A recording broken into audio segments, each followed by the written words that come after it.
Clubhouse.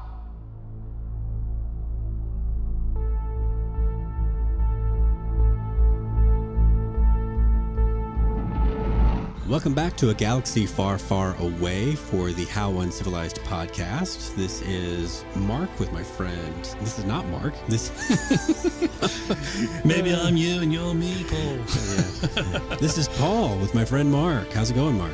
Oh, it's going good. What's up, Paul?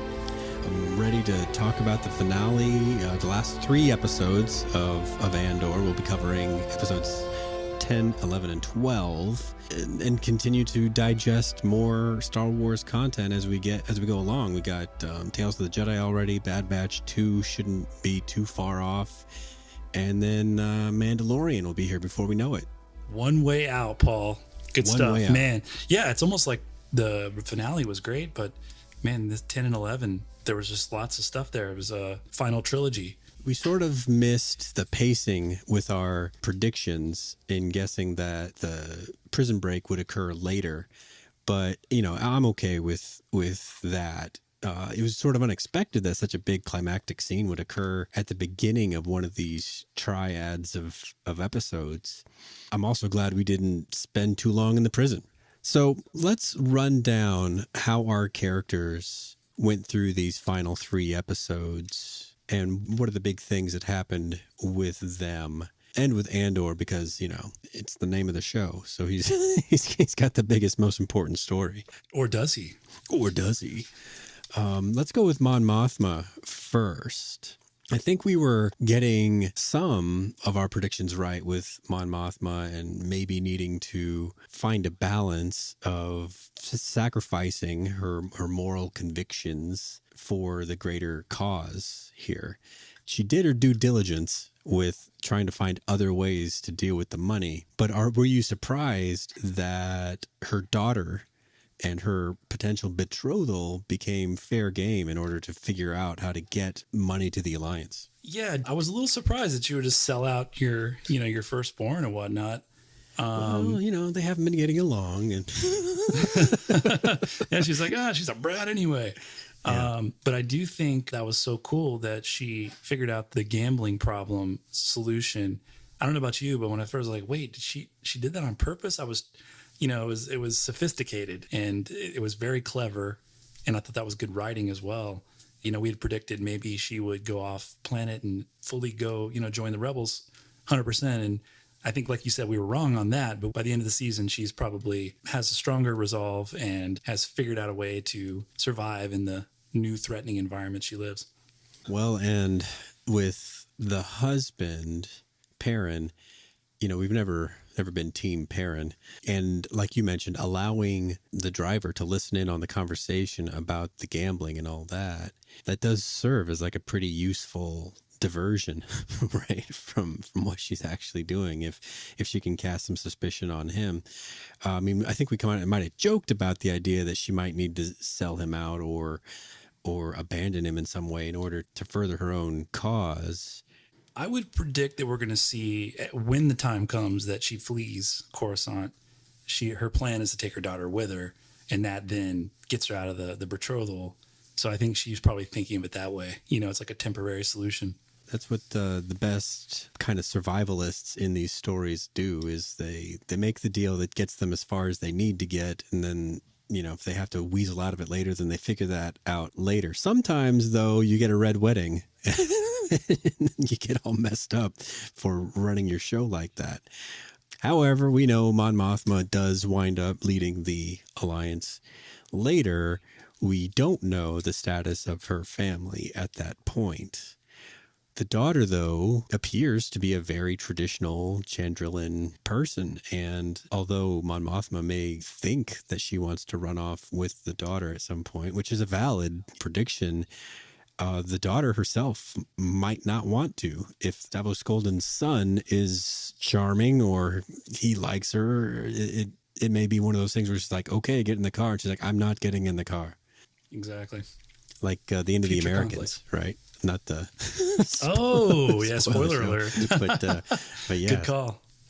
There were several scenes with Mon Mothma that kind of made her overall one of my top couple of characters. It's like, I like Andor because he's got the name of the show and he's the reason we're all here. But there's not a lot to the guy just yet. And like Luthen and Mon Mothma are presenting much more interesting and complex and thought-provoking and introspective type characters. Who would have guessed, that casting this woman as Mon Mothma in 2005, all those years ago for the prequels, as a character that barely even made it on screen. I don't even know if she did. I know she made it into the deleted scenes, but I'm not sure if she made it into the actual movie. Who knew that casting her would turn out to be like such a great move? Because I think she's a really strong actress. No, she was awesome. Very complex character, great acting. For me, I just want to talk about Luthen all day long. All right. Like definitely my favorite newest Star Wars character out there. I think this show at the end of the day, I like it because it does what I like the best about Star Wars is it captures your imagination. The prison, the heist, these complex characters like Luthen that I think I'm going to argue, Paul, that this dude is probably a gray Jedi, if you will. So we can talk about that. The long fabled gray Jedi. Yeah, the long fabled gray Jedi that we've never gotten to see. I think that's what it is. So we can talk about pros and cons arguments for that. But yeah, the whole culture with Ferrex, I mean, it did that in a more grown up kind of way. I think people, I don't know what the reviews or whatever, but I think a lot of people like it. I think the viewership has been a little lower, but I was real happy with it. What about you at a high level? Oh, very happy.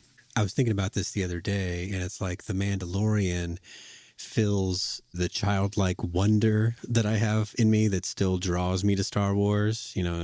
Getting to see a little bit of the Force, some action, kind of a bad guy of the week sort of scenario with a lot of the episodes.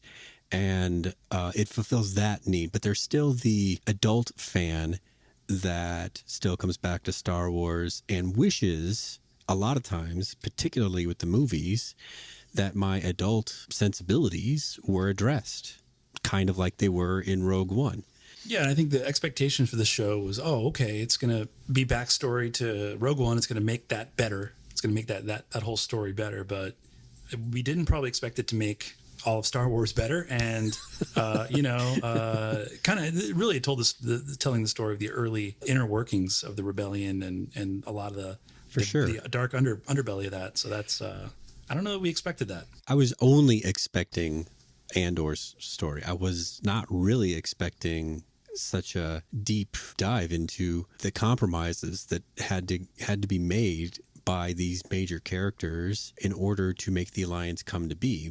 By the time we see it, we don't see much of it in A New Hope, right? We see them, they're hidden on Yavin, and they have enough ships to make a defense, and that's about it. They seem a lot more organized by the time they get to Hoth, but they got to get the heck out of there because the bad guys are coming. And then Return of the Jedi, that's all the cards are on the table, right? And that's a pretty big fleet that they get to pull out. And we have the kind of luxury of having seen the Alliance at its finest through those years. And you might get this impression that just sort of the altruism of standing up against an unfair government would have been just like this uniting cause that was just so obvious. Like everybody would want to do that, sure.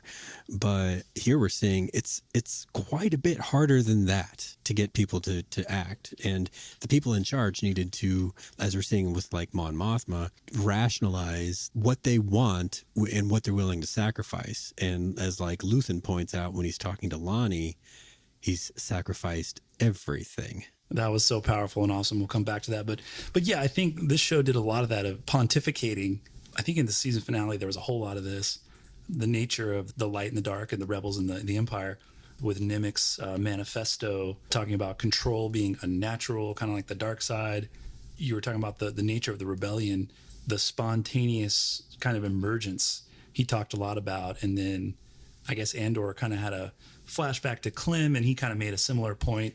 And I think Andor kind of realized that, it's not like he's the best fighter in the world. He was always only having success through the sacrifice of others. And, as that urge to escape and be free, or just submit to tyranny and be killed in that prison for your life, or you can choose to resist it. So that really drove his character arc home of, hey, it was like an extreme example of that philosophy, and he chose to fight. And then I really liked that line of Nimik's, oppression is the mask of fear. Lots of really deep stuff, a lot of very Yoda sounding stuff. Yeah. But if you think about it, these people, it's like, why is Deidre trying to control everything? Why are they all trying to? And he's saying it's an expression of internal conflict. So I thought that was great when she got caught in the crowd and at the finale on Ferrix, the fight. And you could see she played fear. Really, she was really scared. She played fear. And of course, she was arrested or rescued by Dumb and Dumber and all that. Oh man. But yeah, that's you see that expression of internal conflict of the oppressor, that mask coming down, and then you see the fear behind it in Deidre. And I was like, wow, this is some deep stuff. I liked the approach that he had, that, he went and to the beach planet, recovered his stuff. The book must have been with the stuff. So that's when he starts not rereading, but reading it. He's got a lot of time on his hands traveling to and fro. They don't show that to us, but you can imagine there's some downtime.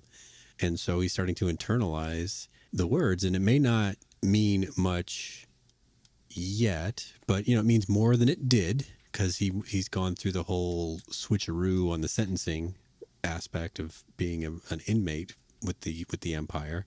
So that, that stings. But then, going to Ferrix and seeing what he saw there, and having just read those words, and his words have a deep meaning with just a few sentences, and that works well for TV and for guys like me. Yeah, there's little quotes thrown in there. He had one that was like predicting a tipping point, and I wonder, or to me, that made me think of Luke blowing up the Death Star. That's the tipping point of the rebellion. Mm-hmm. I don't know if that made you think of that as well. Yeah, it did. And I like how you were just saying that this makes all Star Wars better. It makes Rogue One better. But, with that post-credit scene where we get sort of like the current status of the Death Star. And we know that at the beginning of Rogue One, they're just installing the reflector dish in the main gun of the Death Star. Fully operational. Yes, exactly. And so it's like we're getting to see a clock form. So did you find the cutscene on the internet, or were you like me, just enjoying the music? And I was like, what? I knew it was coming, so I did fast forward a little bit.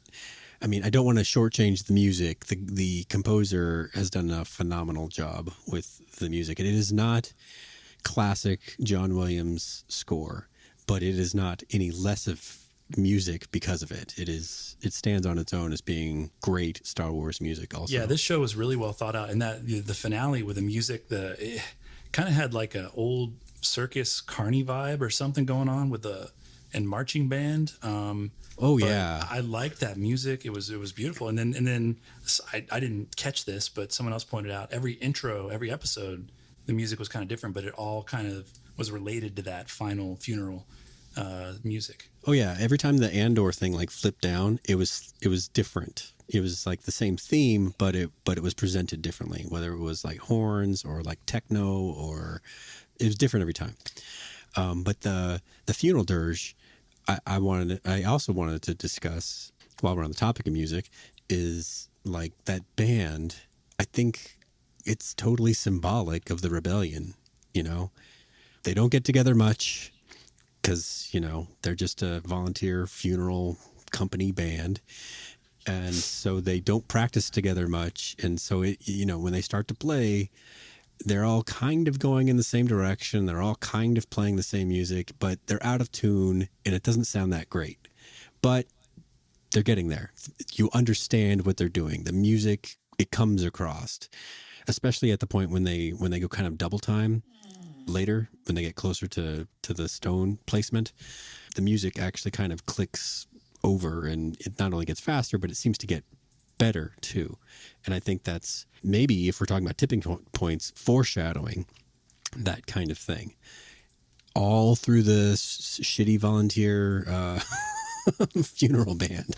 Yeah, but it had a lot of character and culture and history. Oh yeah, and that was the point that Marvin makes as a hologram.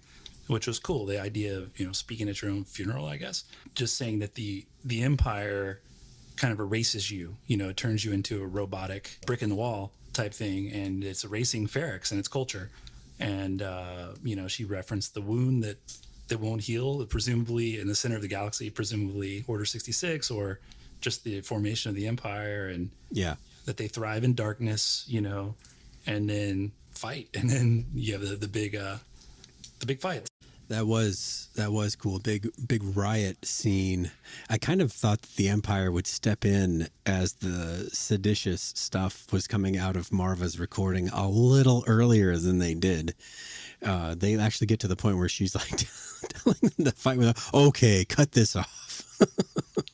Yeah, I guess the explanation would be that Deidre wanted to put him in a box and watch him and find, trying to fish out Andor. Yeah. But so that's the only explanation. But yeah, I agree with that. It's like, they wouldn't really stand for that, I don't think. Well, a lot of the other officers had totally different instincts of how to handle this thing. I think by all accounts, Deidre screwed this up. I mean, they didn't come back with Andor. They didn't come back with Axis. They lost Bix. There was a riot. This is going to be a bad deal for her when we catch up with her and Colonel Yularen or whoever dresses her down next time we catch up with her. But yeah, she had a reasonable plan. It's just that Andor, this is his planet. This is his way of doing things. I don't know that you're going to beat him at his own game like that. I like the guy. I mean, when you were saying that he's not the best fighter, it reminded me of a thought that I had.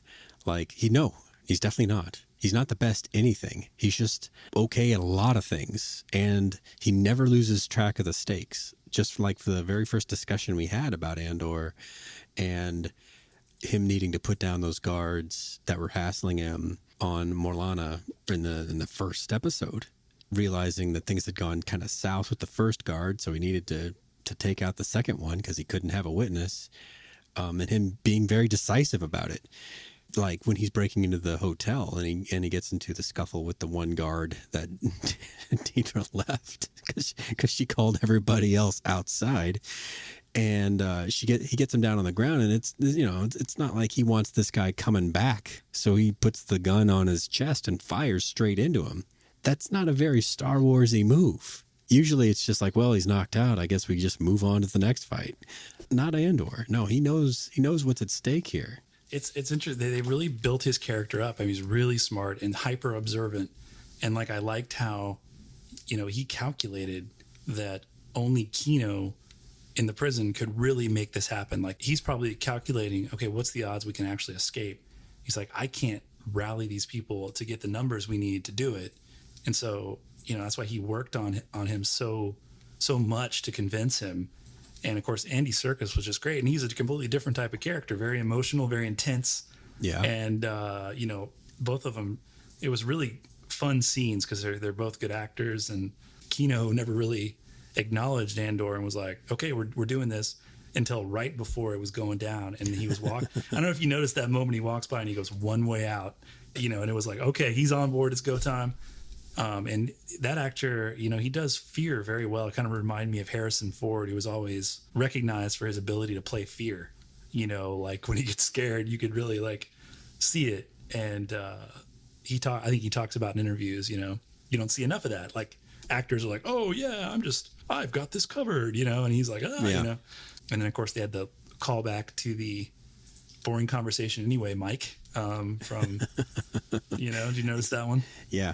I thought the Prison Break was fantastic. They outsmarted them at their own game. I didn't see it coming that Kino wouldn't know how to swim. Do you suppose that he jumped off anyway, rather than wait around for shuttles of stormtroopers to arrive? I heard that was it Tony Gilroy? He said, well, we didn't see him die on camera, so he left it open there that he could be alive. But yeah, that was we're all pulling for Kino. Maybe I was thinking maybe they would try to commandeer a ship or a boat or something. I was thinking that too, but maybe they don't have a docking facility. Like when they dropped off the prisoners, they just kind of let them out at like a door on the side of the thing, and they just kind of hopped over the gap and then the ship left, it didn't never sit down. Mind the gap. Exactly. We were talking about Luthen for a All second right, there. Luthen. Can we talk about Luthen now, Paul? Yes, we can. Here, you want to hear my arguments for why he's probably a great Jedi? Yes, I do. I made up? Okay. All right. So, and probably rip this off from others, but, he talked a lot about inner peace and calm, very Jedi-ish type stuff. Shares dreams with ghosts. So, he referenced 15 years ago, he came up with this, what he called an equation. So I'm assuming, if he was a Jedi, his friends are killed in Order 66. He shares his aspirations for the future with ghosts, and he calculates that he has to become like his enemy to be able to defeat his enemy. Who knows if he came up with this on his own, or if is this in conjunction with someone else like Bail Organa? We don't know, but he talks about using the tools of my enemy. So, he uses deception, warfare, violence, made his mind a sunless space, kind of just talking about do bad to do good type of thing. And also a recognition that there's no coming back from the dark side, kind of a Yoda-esque type deal. So it seems kind of weird type of thinking for a normie, if you will. And then of course, did you notice? And I didn't notice this during the show. I saw this online. In the shop, there was we talked about this last time. There was both a Jedi and a Sith holocron. Of course, the Kyber crystal connection that he gave to Andor. Yeah. And then, what was it, episode 11, that great scene with Saw, where he had what looked like a lightsaber. So, yeah, what is your takes on that argument? I think those are good points. I can't strike any of those down. I liked how he kind of empathizes with Lonnie about, he's got a newborn. He's like, yeah, that's great. You got a newborn. And then, by the way, he kind of like implies like a threat. He's like, oh yeah, he's like, I can relate to your day-to-day stress and all that. Yes. And then threaten. So it's very back and forth, light and dark type of thing. But man, that scene was great, wasn't it? It's like in the Sopranos when Tony starts talking about your family. You don't want Tony talking about your family. You don't want Tony thinking about your family. And it's the same sort of thing as this. You don't want basically a terrorist to know more than they need to know about your family. And that's where poor Lonnie's stuck. Yeah, his yearly performance review didn't go so well. He wanted out, man. I also like the idea, if you're thinking of a Jedi, their whole life is sacrifice. They're a sacrifice from their family. To have been raised by the temple, they basically lose a child, and the child loses their family. There's the sacrifice, right? So perfect camouflage for someone who only knows sacrifice, like a Jedi, would be like an antiquarian, like he is, who finds expensive things, is a connoisseur of expensive and rare things, and then sells them for a markup. That's a very un-Jedi way to exist, and a perfect place for one to hide, if in fact he is one. Yeah, and Luthen on Ferrix at the end was kind of strange because, I kind of half expected him to pull out a lightsaber and jump in and, fight the Empire. But it's ironic that this potential Jedi rebel leader is there to kill another rebel to cover his own butt and doesn't really even care about what's going on. But then I don't know about you, but I got the sense that he was genuinely inspired by what was happening on Ferrix as he was basically watching the show. And then, of course, at the end, when Andor was like showing his smarts again, because he observed Luthen from the tower and was like, well, why is he here? He's like, he's probably here either to kill me or to bring me in. So he presented with that choice, and Luthen was very happy about that. So, yeah, good stuff. Well, and we had to go with Andor through all of these things for him to get to that point where he wants in with whatever it is that Luthen is doing. There's a version of Andor probably much earlier in his life, pre-prison term, where it would have been more instinct to he had the jump on Luthen. He could have killed him. Pop quiz, Paul. How did he know where Luthen's ship was? Well, he knew Luthen was there, and he knew where Luthen parked before. So that's what I thought too, yeah. Because they escaped together that first time, yeah. Luthen will need to tighten up his own tradecraft if he's going to keep going out into the open like this, because you're not supposed to do that. You're not supposed to reuse places, even though they're good. that's a great way. If you establish any kind of pattern, that's how you're going to get caught. And so, yeah, he'll need to, if he ever goes back to Ferrix, he's got to find someplace else to park. I don't imagine we would, even though they've built that big, beautiful set.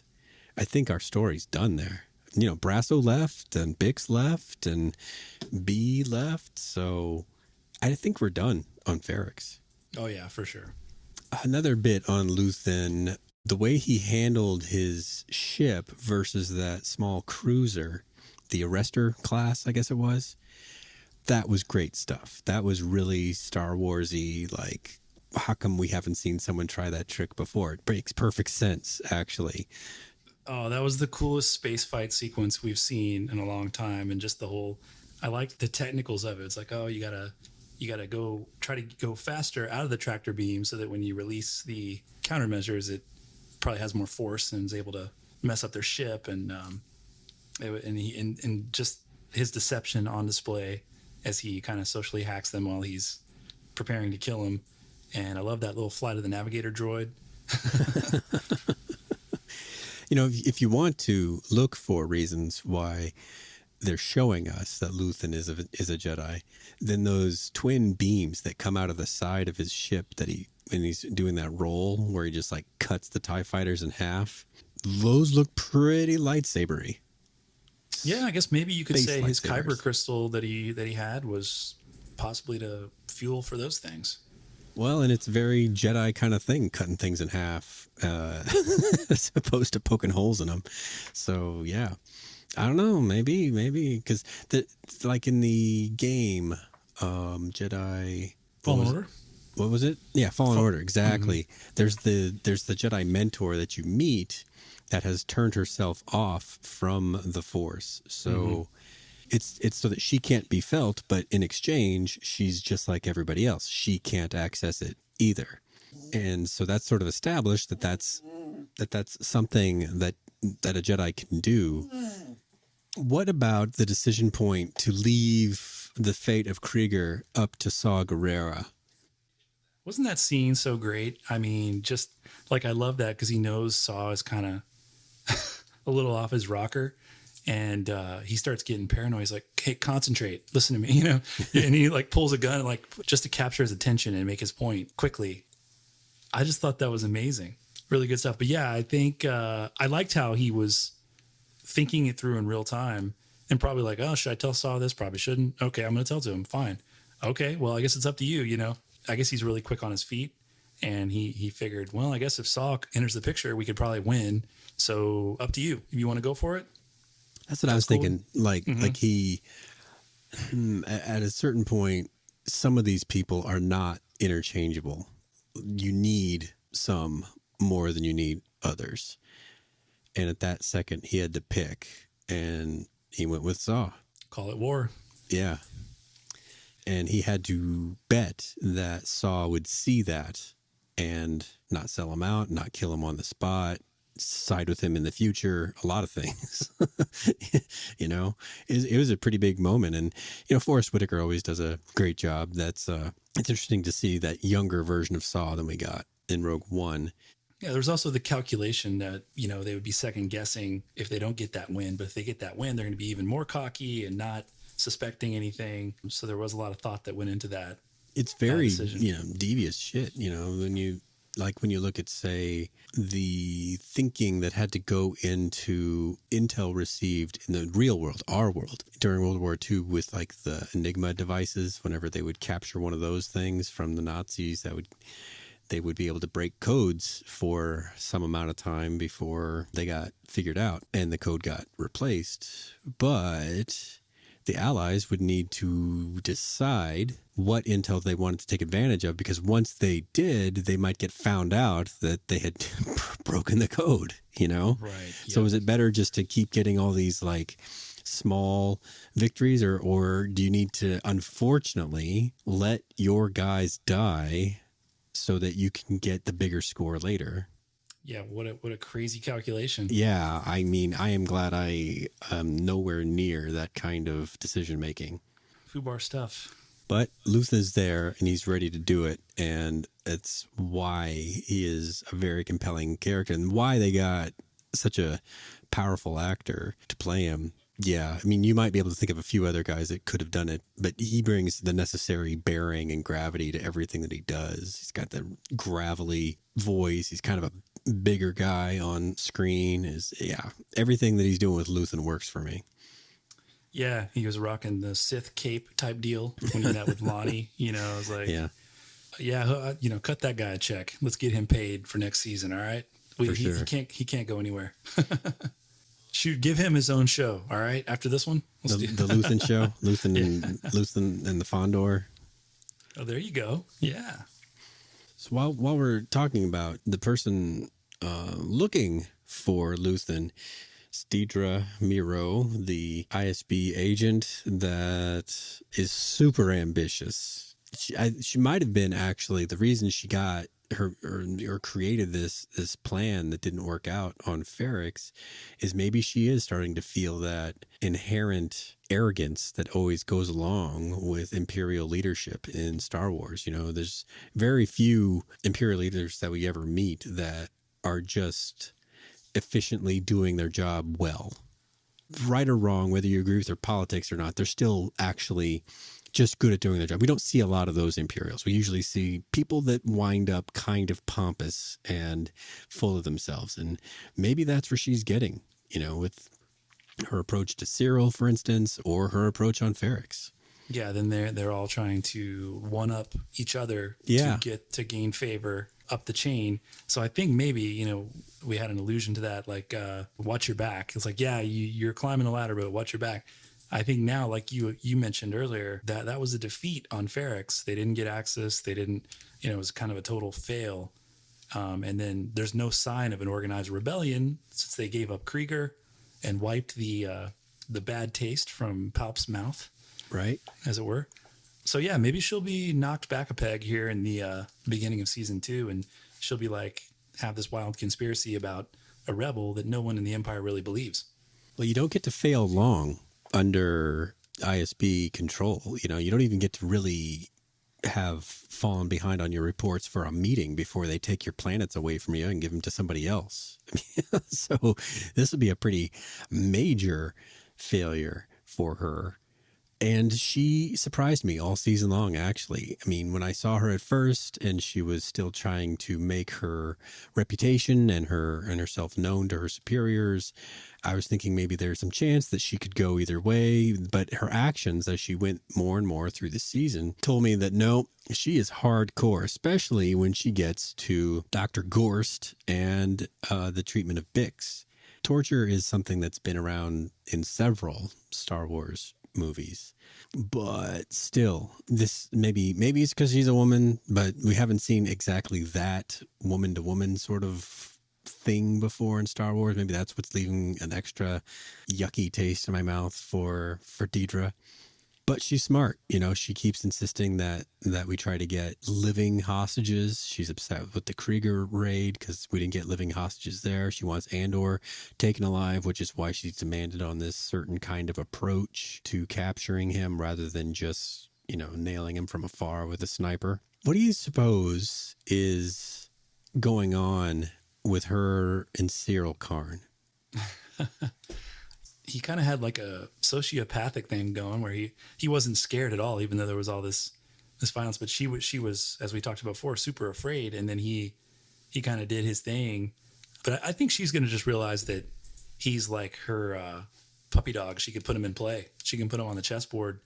So I'm guessing that's what will end up happening is she's probably going to get demoted, and then he's going to be a resource for her and play some sort of role in the second season, I would imagine. Good thinking. Oh, you know what? I want to say I read that he wasn't invited back and he's not in production. Oh, really? Yeah, I did see that. So I think he's out, which is interesting. From someone real, like Star Wars Theory, or someplace I less don't remember where I saw it, but, okay, let's give that a asterisk. But yeah, I don't think he's coming back, which, it's kind of is like, why would they build that up? I was totally wrong because remember I thought he was going to be like Andor's arch nemesis and all that. I was like, no, because his character stands to do anything. Like you just mentioned, he could be a very pawn-like figure for Dedra, and he could also stand to do that, but then upstage her later. and betray her and do a very Empire thing, and all of a sudden he's in and she's out. That'd be interesting. Yeah, because he's motivated to make something of himself, Those two winding up together at the very end there on Ferrix, him rescuing her from the mob. I don't know. Something made me think that those two were going to kiss. Did you get any kiss vibes from those two? I got that's what Karn would like, but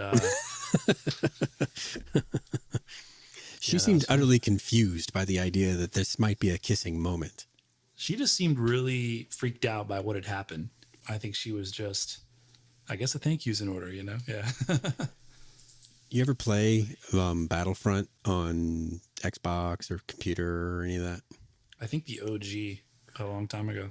Okay. Well, there's a current iteration of it, and officers are a valid choice to play. However, they only have a pistol and a couple other weapons that deploy kind of slowly. So to get good at being an officer takes just a lot of elbow grease because you die a lot because you don't shoot very fast.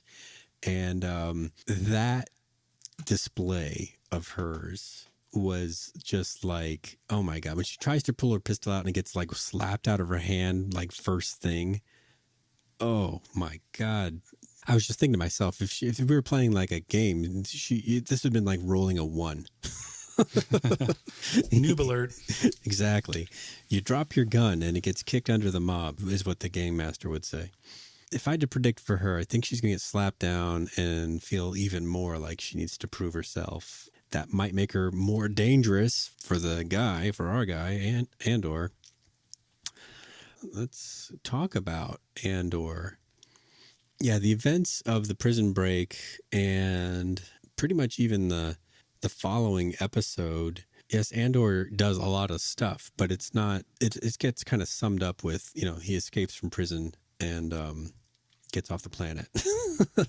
The important stuff happens all on Ferrix and trying to figure out like what kind of guy is Andor going to be? Is he part of this rebellion? Is he going to rescue Bix? Can he rescue Bix? Is he what? And I have to say, like, all those results, him helping get his friends out, him getting Bix out, all those are both believable and exactly what I would have wanted for the guy. How did you feel watching how things turned out specifically for Andor? Yeah, I think it was a big moment there when he after the escape. And I guess he was with his bud that shows back up in Rogue One on Niamos. And it was a beach scene where he was on the phone. He learned about his Marva's death. To me, that was kind of like his Luke Skywalker twin sons moment. A little bit of strings, orchestra playing, where he was out at the beach before for fun and pleasure, and he kind of has gone through this experience, and now his Uncle Owen and Aunt Beru are toast, s'mores, and then it also reflects his eventual death on the beach in Rogue One. That slots in pretty well. I mean, yeah, we know Star Wars as a 2-hour movie and how those elements fit in that structure, but it's the same here. It's just spread out over several more episodes and stories, but it's the same exact hero's journey structure. Yeah, and George Lucas talked about the rhyming. You have these, we've talked about this before, but just, these themes that hit over and over again, or these points and the arcs that recur in different ways. So I think, I don't know who all wrote it, if it was just Tony Gilroy, but you can tell they get Star Wars pretty well and just put a new spin on it. So that was awesome. Well, and he gets just stories, go and look at Tony Gilroy's credits. You will find a lot of stuff that you've seen and like, or would probably want to watch and then will like after you see it. Interesting. It makes me want to do that. Yeah. I mean, if you like the Bourne movies, he wrote a bunch of them. So yeah, he's a talented guy, knows storytelling, and he's learned Star Wars and he's melded them together to make pretty good stuff. And get paid some paper. I sure hope so. I hope he gets, when you see things like viewership isn't what we thought it was going to be, then when you know that they've been approved for 2 12-episode seasons, but then concurrently, you hear things like, well, actually, the AMC canceled a show that they had previously renewed, and other channels are doing similar things. You wonder if Disney won't renegotiate. Well, tangent, do you see Bob Iger changing things now, coming back? What does that mean for Star Wars?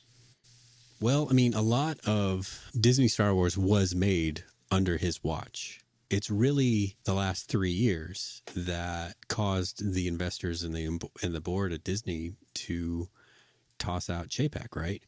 And I think if I understand, that there's a couple things at stake here. One is like whatever's happening at the parks and no one likes. But that's not what we're talking about. We're talking about Disney Plus, and that seems to be the thing that got Chapek tossed out, and his approach with that. Why does that matter? Well, because that's the vehicle that we're using to show all this Star Wars. So will that mean changing the content, slowing it down, spacing it out, producing more, which I kind of doubt? I think it will have an impact. What it will be, I don't have any insight to know what anyone's beef with any particular aspect of Disney Plus was. I do know that when they released Solo right on the heels of The Last Jedi, but they'd already committed to the 5 Disney movies and their release schedule, I do remember that Iger had said that they were going to slow down on Star Wars content at that point in 2018. Translation, they didn't know what the heck to do because they, yeah. Well, I mean, I hope that Bob Iger has kind of admitted that he screwed over George Lucas. So I'd love to see, this is, not going to happen, but if he were to bring back George and be like, hey, let's do 7, 8, and 9 in the form of these TV shows with Dave Filoni and Jon Favreau, and you guys do your thing and take the story forward as you see it in the Mandalorian, Ahsoka timeline, and just build it from there instead of, and it will basically like a separate timeline from the sequel trilogy. That would be incredible. And it's not entirely unprecedented. I mean, I don't think that's going to happen just because of the expense. But if you go and look at your local comic shop, you might find issues of something called The Star Wars, which was the original title of the first, well, maybe not the first, but somewhere in the early stages of the scripts that Lucas wrote. I think it was after Mace Windu and the Jedi Bendu. Definitely after that, there was a version called The Star Wars. And that was what Ralph McQuarrie based a lot of his artwork on, was reading that. And so they made a comic book of that script. And it's the story of Star Wars, but in that earlier version of that script. You ever see that? No, but I've seen a lot of his artwork. That's awesome. Yeah. If you find The Star Wars, so you might recall hearing like at one stage Obi-Wan Kenobi was still General Obi-Wan Kenobi, and he was kind of the Han Solo and Obi-Wan Kenobi figures kind of mixed into one. So that's the version of like, say, Obi-Wan that exists in the Star Wars. Yeah, it was like Star Killer and all that. Yeah, all that. I only point that out just to say like it's not unheard of. Like Marvel has its What If series, which addresses things that did eventually make it into the movie. It had the Captain Carter version of Captain America, and that made it into the Doctor Strange movie. So, it's not, Disney has dabbled with alternate versions of our stories. We've kind of rushed through it, but we've basically covered all 3 episodes of the final arc of the first season of Andor, and how it relates to our major characters. Do you have any closing thoughts on the first season, Mark? Do we know when season 2 is coming out? I guess I think I saw maybe possibly by the end of the next year, or it'll be early 24. I'm thinking it's 24. I think that's what I've seen the most smoke come out of is 2024. It's like that in the Cybertruck. It's never going to happen. No, this is closer than that, I think. Now that Twitter has gotten the boss's attention all wrapped up.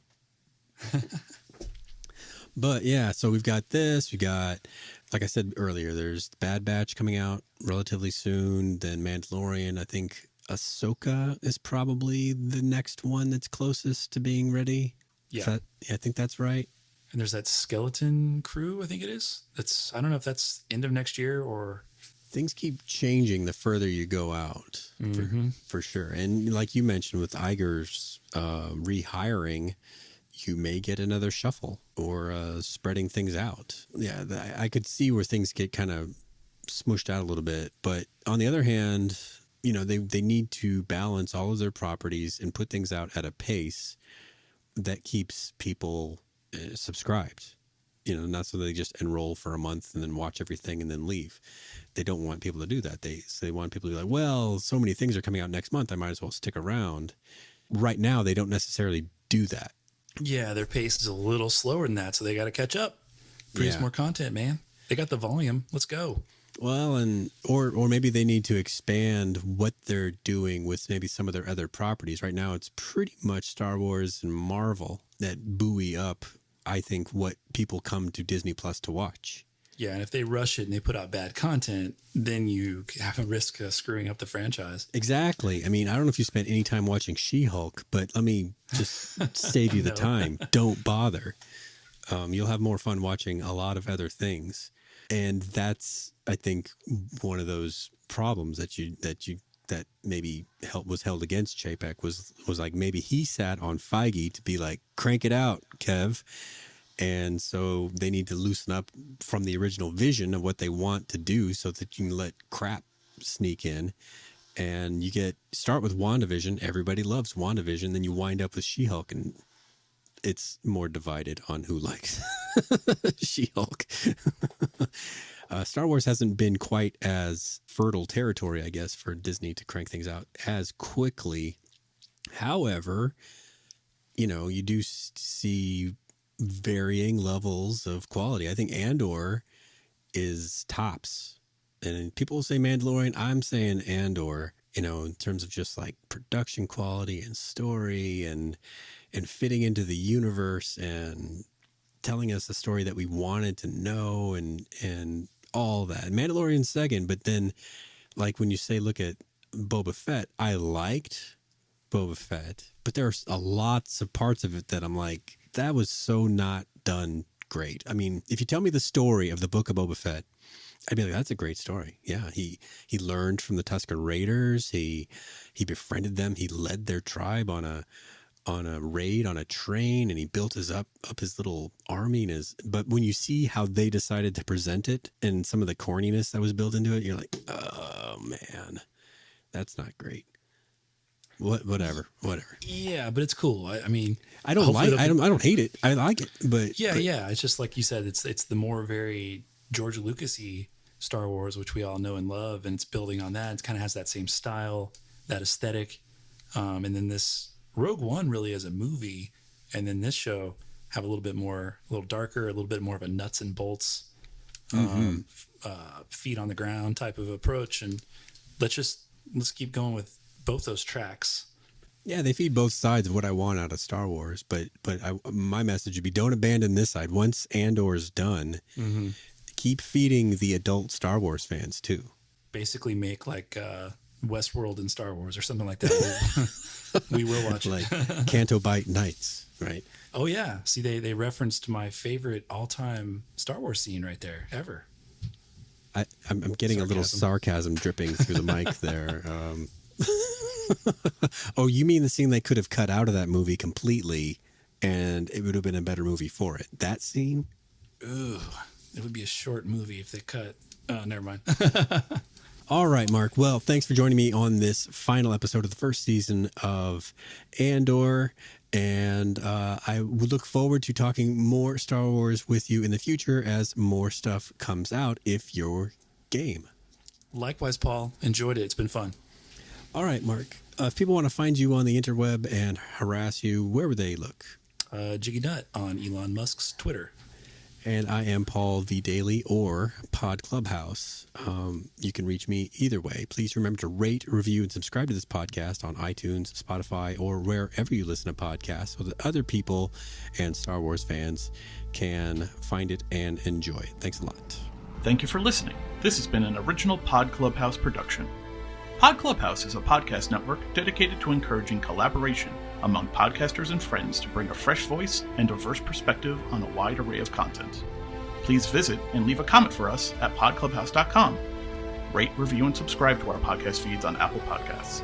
Follow us on Twitter, Instagram, and Facebook. You can find us at Pod Clubhouse. Our DMs are always open, and we'd love to hear from you.